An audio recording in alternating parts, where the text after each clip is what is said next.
చిటికి లేవటం కాదు, మగాళ్ళలాగా ఉండాల్సింది ఆఫీసులో. ఈడేమో చంద్రబాబు పోలీసులను తిడతాడు, డీజీపీని తిడతాడు, పోలీసులను తిడతాడు. ఇది బ్లాక్ హ్యాట్ 10 మంది పోలీసుల రక్షణలో బతుకుతాడు, కుక్క బతుకు. మళ్ళీ వాళ్ళనే తిడతాడు. కాబట్టి చంద్రబాబు నాయుడు లాంటి వెధవల్ని ఈ రాష్ట్ర ప్రజలు గమనించాలి. వీడి పీడ ఈ ఎన్నికల్లో అయినా సరే విరగడి చేయాలి. చంద్రబాబు నాయుడు కెపాసిటీ ఏంటో ఈరోజు ఈ రాష్ట్ర ప్రజలందరికీ కూడా తెలిసింది, ఆ పార్టీ వాళ్ళకు కూడా తెలిసినట్టుంది. ఎందుకంటే 22 సంవత్సరాల అధికారంలో ఉన్నాడు తెలుగుదేశం. ఇందాకే చెబుతున్నాడు ఈ సన్నాసి. 22 సంవత్సరాల అధికారంలో ఉందంట.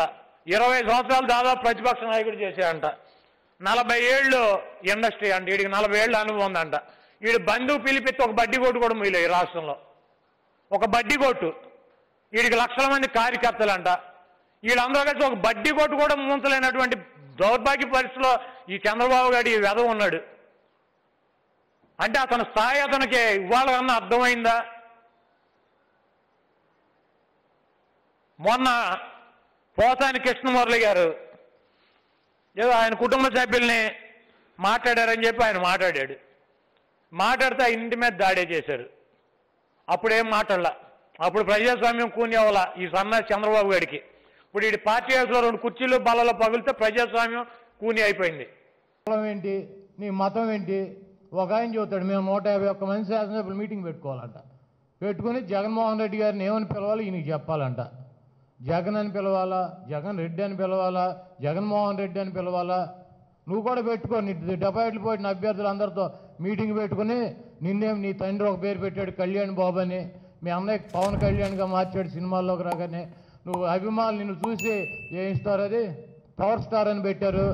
నీ యాక్టింగ్ డ్రామా చూసి మా పార్టీ వాళ్ళు పవన్ నాయుడు అని పెట్టారు. నీ దురాభిమానులు ప్యాకేజ్ స్టార్ అని పెట్టారు. నీకు కూడా చాలా పేర్లు ఉన్నాయి కదా. ఈ డిపాజిట్లు పోయిన వాళ్ళందరినీ కూర్చోబెట్టి పిలిచి 175 మందిని కూర్చోబెట్టి చర్చించి ఏమని పెట్టాలి, నీ పేరు ఏది కరెక్ట్గా ఉంటుంది, నువ్వు చేసేటువంటి పనులకి నువ్వు 2 చోట్ల పోటీ చేసి ఓడిపోయినందుకు నీదేది కరెక్ట్గా ఉంటుంది, నువ్వు కూడా ఒక పేరు డిసైడ్ చేసి మాకు పెడితే చెప్తే మేము కూడా ఆ పేరుతోనే పిలుస్తాం. చంద్రబాబు నాయుడు నీ టైం అయిపోయింది. నువ్వు 1000 జన్మలు ఎత్తినా ముఖ్యమంత్రి అవ్వలేవు, ప్రతిపక్ష నాయకుడు అవ్వలేవు. నువ్వు చేసినటువంటి డ్రామాలు చాలు. వంశీ 4 మాటలు మాట్లాడు కానీ 4 పెచ్చకొక్కలు నవ్వటం ఇసుకో అని. ఇవన్నీ ఎప్పటి నుంచి చూడాల? నువ్వు ఎన్టీ రామారావుకి వెన్నుపోటు పడవచ్చు, ఇందిరాగాంధీకి వెన్నుపోటు పడవచ్చు, నువ్వు పార్టీలు మారవచ్చు. నువ్వు 2 సార్లు బీఫామ్ ఎత్తికి ఎవడో మారకూడదు, నీ కాళ్ళ దగ్గర కూర్చుని ఉండాలి. దాని ముందు నువ్వు దానికి సమాధానం చెప్పు. నువ్వు కాంగ్రెస్ పార్టీ ఎందుకు మారావు? నీకు 2 సార్లు బీఫామ్ ఇచ్చి నువ్వు ఒక ప్లాట్ఫామ్ గడివి, 2 సార్లు బీఫామ్ ఇచ్చి నిన్ను మంత్రిని చేసింది. ఎన్టీ రామారావు 2 సార్లు నీకు ఎమ్మెల్యే సీట్లు ఇచ్చి నిన్ను మంత్రిని చేశాడు. ఆయనకి ఎందుకు వెన్నుపోటు పడిచి ఆయన ఎందుకు సస్పెండ్ చేసి ఆయన పదవి ఎందుకు తీసుకున్నావు? ఆయన పార్టీ ఎందుకు? ఈ 2టికి ముందు నువ్వు సమాధానం చెప్పు. నీ ఊరకొక్కలు కూడా వచ్చి మొరుగుతున్నారు ఇక మైకుల దగ్గర. ఆ ఊరకొక్కలను కూడా దయచేసి మీరు అడగండి, ఈయన ఎందుకు మారాడో 2 సార్లు. ఇక్కడికి వచ్చి 4 రోజులు పిచ్చి నా కొడుకులాగా పిచ్చి వాగుడు వాగి వెళ్తారు. మా సంగతి చూస్తాడంట వాళ్ళ అమ్మనన్నామంట. మీ తల్లిని అల్లరి చేసినటువంటి 420 నా కొడుకు నీ బాబు చంద్రబాబు గారు. మేం కాదు. అసెంబ్లీ రికార్డులు చూద్దాం రా నీకు దమ్ముంటే.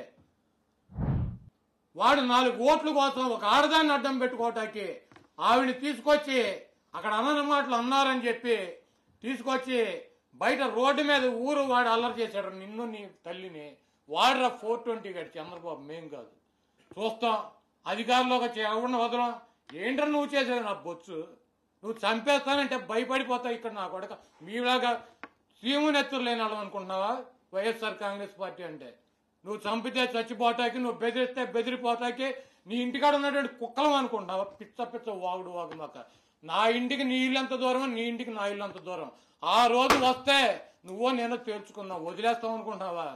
లేకపోతే నన్నో వంశీనో చంద్రం ద్వారం పుండి ఒక 4-5 ఒకరిని వదిలి ఒకరిని టచ్ చేసి చూడరు నువ్వు మగాడివి అయితే. సినిమా పరిశ్రమలో కూడా చాలా మంది పొక్కడి వెళ్ళి మాకు సలహాలు చెబుతున్నారు కదా ప్రభుత్వం ఎలా ఉండాలని. వాళ్ళకు కూడా సలహాలు ఇవ్వచ్చు కదా. మనకెందురా బాబు ఇవన్నీ? మన ఇండస్ట్రీలో డ్యాన్సులు, ఫైట్లు, వీటి గురించి, యాక్షన్ గురించి మనం చూసుకుందామని వాళ్ళకు కూడా సలహా ఇస్తే ఇద్దరికి ఇస్తే బాగుంటుంది కదా. 14 సంవత్సరాలు ముఖ్యమంత్రికి ఈ రాష్ట్రం ఉన్నాడు. తెలుగుదేశం ప్రభుత్వం 7 సంవత్సరాలు ఎన్టీ రామారావు ఆధ్వర్యంలో ఆయన ముఖ్యమంత్రిగా ఆ పార్టీని నేనే నడిపానని చెప్పి చంద్రబాబు నాయుడు చెప్తున్నాడు. ఈరోజు 1978లో కాంగ్రెస్ పార్టీలో చంద్రబాబు నాయుడు మొట్టమొదటిసారి శాసనసభ్యుడయ్యి 5 సంవత్సరాలు కాంగ్రెస్ పార్టీలో మంత్రిగా పనిచేశాడు. అంటే కాంగ్రెస్ పార్టీలో 5 సంవత్సరాలు మంత్రిగా పనిచేశాడు.